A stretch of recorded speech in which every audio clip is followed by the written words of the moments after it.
يا أماه اصبري فإنك على حق.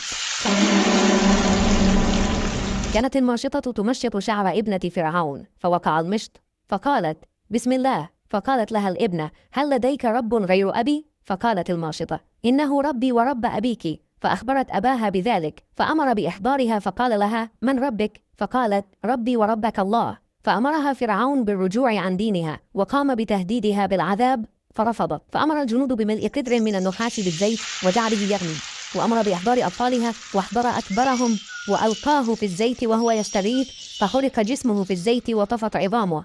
بعدها أمرها فرعون بالكفر لكي يعفو عن البقية فأبت، فأمر بها الثاني وبعدها الثالث ثم الرابع، وهي صامدة حتى جاء دور الرضيع انتزعوه من بين يديها، فبدأ الصغير بالبكاء والصراخ فانهارت وكادت أن تغير رأيها. تكلم صبي يا أماه اصبري فإنك على حق. وألقوه في الزيت ثم ألقى بها في الزيت لتستشهد في سبيل الله.